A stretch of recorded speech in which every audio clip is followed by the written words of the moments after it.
Hello everyone, it's Miss Forthworth again and welcome back to another Year 5 and 6 English tutorial. Today we are going to be looking at extending sentences with subordinate clauses. So making a simple sentence into something much more exciting by adding a subordinate clause either at the beginning or at the end of our sentence, and that would be making them into a complex sentence. Okay, so let's start at the beginning and quickly recap. What exactly is a subordinate clause? Well, a subordinate clause is a clause that does not make sense on its own and that needs to be joined together with a main clause. Okay, so you would find it on the end of a sentence like he ran. Okay, which would be a main clause. It's got a subject and a verb and it makes sense on its own. And I might add a subordinate clause to that sentence, which might say he ran until he was tired. Now, until he was tired wouldn't have made sense on its own, but it does make sense when it's added on to the end of the main clause. Okay, now subordinate clauses will follow this pattern. They will start with a subordinating conjunction, and we'll talk a little bit more about those in a moment, and they'll be followed by a subject and a verb. Okay, so they'll have that pattern: subordinating conjunction, subject, verb in them. Okay, now what exactly is a subordinating conjunction? Now, one of the easiest ways to remember it, if there is an easy way, is with what we call an acronym, where the letters in the sentence stand for the different words that you need to try and remember. And one of them for remembering subordinating conjunctions is I saw a wabub. It's a completely made up thing, but it's one way of making sense of the letters to help you remember some of the subordinating conjunctions you can use. So these are the most common ones. So the I is for if, you've got the S is for since, A for as, W for when, A for although, W for while, A for after, B for before, U for until, and B for because. So I saw a wabub. Okay, now there are only a few of the subordinating conjunctions that you'll come across. They are some of the more common ones, but there are some others, things like as soon as, even though, unless, so that, wherever, whenever, once, as long as. So there are lots of subordinating conjunctions, but if you're going to remember any, I would suggest that these 10 are the 10 that you should try and remember, and that you're most likely to see and to use in your writing. Okay, so I'll just recap what those were for you. They were if, since, as, when, although, while, after, before, until, and because, which lots of you will have been using for a long time now. So what we are going to look at now, if I just peel that one away,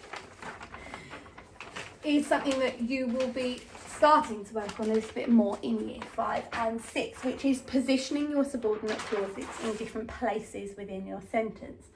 Okay, and there are certain rules when you do that with what the punctuation should look like. Okay, so I'm going to do a little example here for you. So in this first one, I'm going to use the pattern. We've got main clause and then subordinate clause. So I'm going to use the sentence that I said to you on that first page, which was I ran. I said he ran, I think, but I'm going to say I ran. Okay, that's my main clause.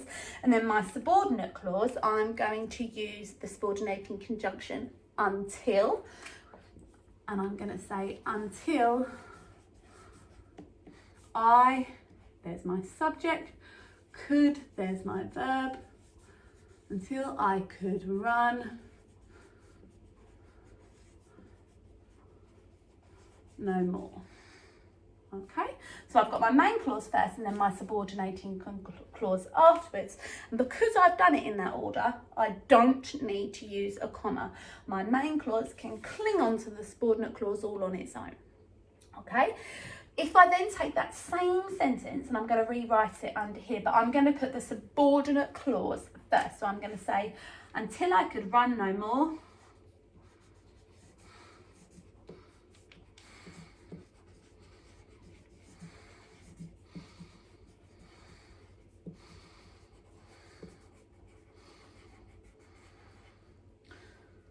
and then I'm going to add my main clause, which was I ran. Sounds a little bit more strange in that order. Until I could run no more, I ran. I might say until my legs could carry me no more, I ran. Would probably make more sense in this case, but it's still fine grammatically. Now, because I put my subordinate clause at the beginning, and I've chosen to put my main clause at the end this time, what I need to remember to do is put a comma between them. Okay, so until I could run no more, I ran. Okay, and because that's coming at the beginning, we must use a comma. Okay, now if you follow those very simple rules, so subordinate clause at the end, no comma needed, subordinate clause at the beginning, remember your comma, then this next challenge that I'm going to give you will be very easy. Okay, so let's have a look at what I'm going to ask you to do. Now, for some of you, I know that this will be revision. So I'll explain the task to you and you can then pause the video and carry on without having to listen to me talking anymore.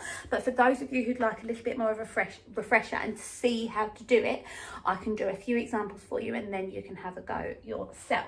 So here we have got the 10 most common subordinating conjunctions. So the ones from I saw a wabub. Okay, and what I would like you to do is add a subordinate clause beginning with each of these conjunctions to the sentences that I have partially written for you. Okay, so for example, the first sentence says everything will change. Okay, and the subordinating conjunction I'd like you to use is if. So I want you to add a subordinate clause at the beginning that starts with if, remembering to put a comma afterwards that would then complete that sentence. Same for since, as, when, although, while, after, before, until, and because. Okay, so if you're feeling confident, then feel free to pause the video now and have a go yourself. If you're not, then have a look at how I do it on these examples and then you can have a go afterwards. So let's get started with if. So my sentence was everything will change. Now remember, my subordinate clause needs to include my subordinating conjunction, which we already know is going to be if, so I can write that in straight away. If, it needs a subject, so a person doing the verb, and then it needs the verb to come afterwards. So I'm going to say, if I, and I'm going to say, accept this offer. So if I accept this offer, and then I need to remember to put my comma in because it's at the start of my sentence, everything will change. So I've got here, I've got my subordinating conjunction. Here, I've got my subject. Here, I've got my verb. And then I've got the rest. This would be my object, but it's just the rest of the subordinate clause that's coming after it. Okay, if I accept this offer, everything will change. Let's have a look at the next one. Okay, so as soon as you're feeling confident, then feel free to pause the video and stop listening to me with rattle on. But if you want to listen, then feel free. I'm going to do all the examples for you. So we've got since next. So mysterious things have started to happen since. So remember, your subordinate clause needs to start with the subordinating conjunction. Now I'm going to have to jump up because I haven't left myself very much room. So I'm going to have to add it up here. I don't need to use a comma this time because it's coming at the end. And I'm going to say since. I need my subject, my verb, since I found that locket. So remember, a locket's like a necklace. Quite often they're heart-shaped or like a little oval, and you can open them, they've got little pictures inside. So since I found that locket. So mysterious things have started to happen since I found that locket. I've got my subordinating conjunction, my subject, my verb, and then the rest of the subordinate clause that follows. Okay, and no punctuation needed because it's come at the end of my sentence. Let's have a look at as. Okay, now as can have two different meanings as a subordinating conjunction. It can mean as in because, okay, I like him as he's very kind to me, okay, or it can mean as in as I left the room, they laughed. Okay, so something that's happening at the same time as something else. So you can use it for either meaning when you're completing the sentence. I'm using mine as a bit more of a because. So it says, we must protect him. Remember, our subordinate clause must start with the subordinating conjunction.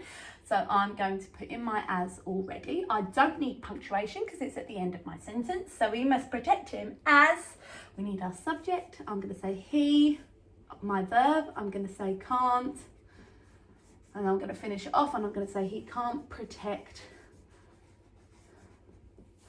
himself.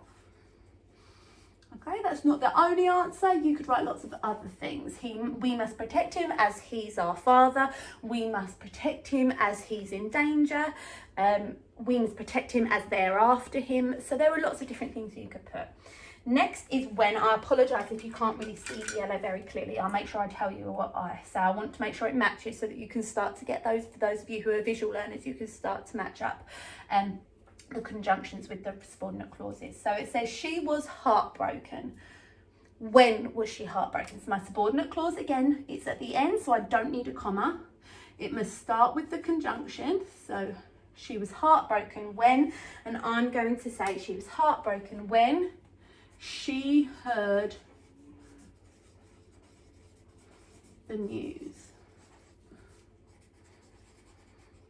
Okay, we've got when is our subordinating conjunction. I've got my subject, she, and I've got my verb, heard. So I know that I've met the rules for my subordinate clause. Then we've got although. Now it's at the beginning this time, our subordinate clause, so I'm going to need to remember my comma at the end. So it says, although something, they were best friends. So this time I'm going to say something that is often true of best friends. Throw my pen at myself. I'm going to say, although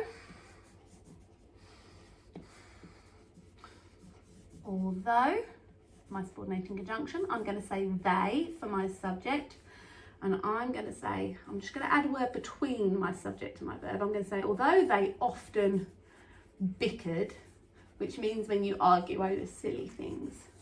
So although they often bickered, comma, they were best friends. Okay, so I've completed my sentence with my subordinate clause and my comma at the beginning. Next, while I decided to escape, so I'm going to put my conjunction in. I don't need punctuation because it's at the end. So I'm going to say I decided to escape while I still could. So my subject is I, and my verb is could.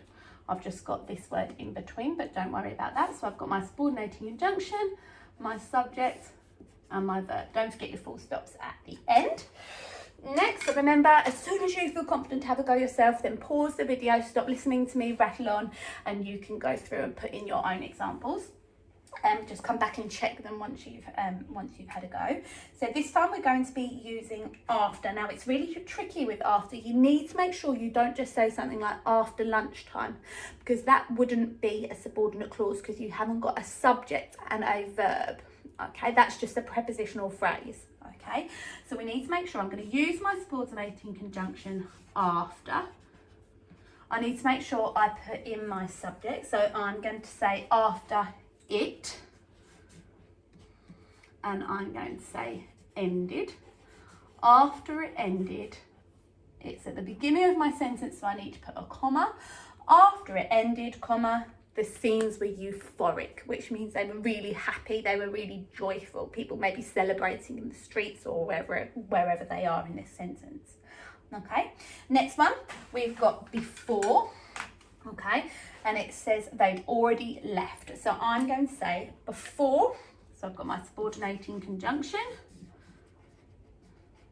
I need my subject, so just the same as after. Make sure you don't just say before 6 o'clock or before tea time, okay, because that wouldn't be a subordinate clause because it doesn't have your subject and your verb. So you need to say something like this. So before I could speak to them, so I've got my subject and my verb, I could speak to them. It's at the beginning, so I need my comma. They'd already left, so I've got my subordinate conjunction, I've got my subject, and I've got my verb. Okay, so I know that I've written a subordinate clause there.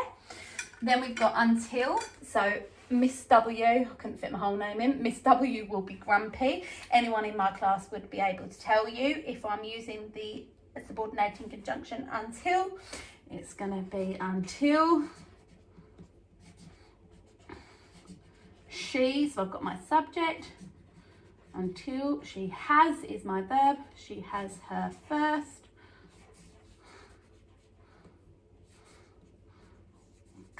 of coffee, or that of coffee in my case. I need to make sure I get my comma in there. So until she has her first cup of coffee, Miss W will be grumpy. And last but not least, we've got here, he found himself in detention. It's going to start with because. I don't need a comma because it's at the end of my sentence. So he found himself in detention, and I'm going to say because he is my subject, was is my verb, he was late yet again. Okay, and I've got my subordinating conjunction, I've got my subject, and I've got my verb. Okay, now if you haven't already had a go, then have a go now at writing your own examples of subordinate clauses that could go on those lines. If you have had a go, then just check that you've made sure you've remembered your commas if they're at the beginning of the sentence, that you haven't used the comma if they're at the end. Hopefully that's made that all a little bit clearer for you, and you can start adding these into your writing when you're writing a little bit more of a free task. Thank you very much for watching today's video. Hopefully I will see lots of you on tomorrow's writing challenge. But for now, stay safe and stay home, and I will see you all very soon.